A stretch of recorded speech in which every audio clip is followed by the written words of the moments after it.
For R2s, before the play, you want to scan the entire court. This is with a wide focus, basically back and forth like you're waiting for your Uber and trying to find it coming down the street one side or the other. You want to make sure that you are looking for any issues with the court, any concerns coming from players moving on the bench in terms of coming in to sub, any libero changes that may or may not be correct. You also want to spot the coaches, especially the one that lost the last point, because they are the ones that are most likely to call a timeout. As all this is happening, the R1 is doing his scan. You want to make sure that you finish by centering with your R1, so that way you connect with your eyes, give yourself that visual cue that everyone is ready to proceed and start the next point. Um, At the moment of the serve, your focus should be on any positional faults on the receiving team. As you transition to the other side of the post, as the serve is struck, you want to make sure that you watch the play develop. You should be able to see that first pass, and that's really the only pass that you should have a view of during the entire play, and that first set. As you look through the net or around the pole to see the set, you may need to adjust your transition distance to see that second contact. You may need to step out a little bit wider or a little bit narrower in case the post, the antenna, or any other piece in front of you may be going and blocking your view.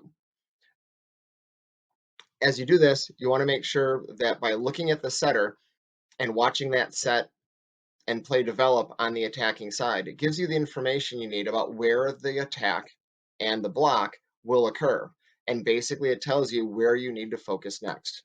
It also gives you information about any possible back row attack violations that you should be watching as you're helping your R1 watch that 10-foot line to see if there's anything illegal for back row attacks.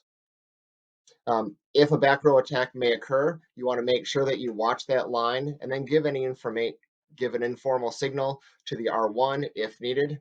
If not, after the set, adjust your focus back to the net. So again, the R2's responsibility is to assist the R1 with back row attacks. So knowing who is in the back row and then watching that 10-foot line or any violations, if it might be a possibility, are your responsibility and where your eyes should be focusing.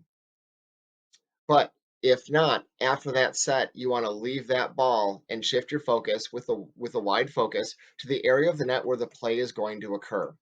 Find the blockers that are going to be involved. Is it 0, 1, 2, even all 3 front row players? Hopefully not 4, then we definitely have some problems.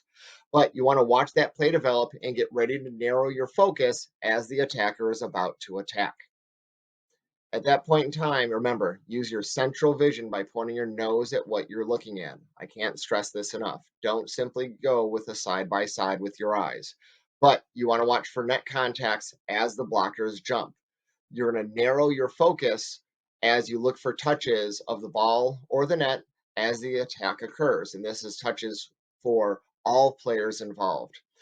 At that point in time, the R1 is following the ball, but you as an R2, you have to stay on the net. This is one of the hardest parts about being an R2. Stay on that net and center line as the blockers land, and don't start your transition to the other side of the net until the blockers make a move away from the net, until they finish and fully complete that blocking move. Again, this is one of the hardest parts about being a good R2. It's staying on the net and not following the ball, because remember, that's the responsibility of the R1. The R1 has the ball. They've already shifted their focus. If a net or other situation occurs with the center line or the net and those players, you need to see it. So for plays at the net, your head moves from the bottom of the net up. Your focus narrows to watch the ball and the top of the net as the attack occurs, looking for touches of the net, touches of the ball. But then you stay on that net and you watch that net from the top of the net down toward the center line as the blockers land and transition. Simply enough, you should not see the first contact on any hard driven ball because you're focused on the net. Once the blockers start the transition away from the net, make sure you start your transition to the other side of the post And again, follow the play once again. Try to pick up that ball before the setter makes contact. And then after the setter sets, shift back to the net to look for the blockers, move up the net, narrow your focus, and down and repeat. Once again, the attack happens. You're going to miss the first ball, but try to pick up the ball on your while you transition to see that setter set so you know where your next narrow focus is going to be.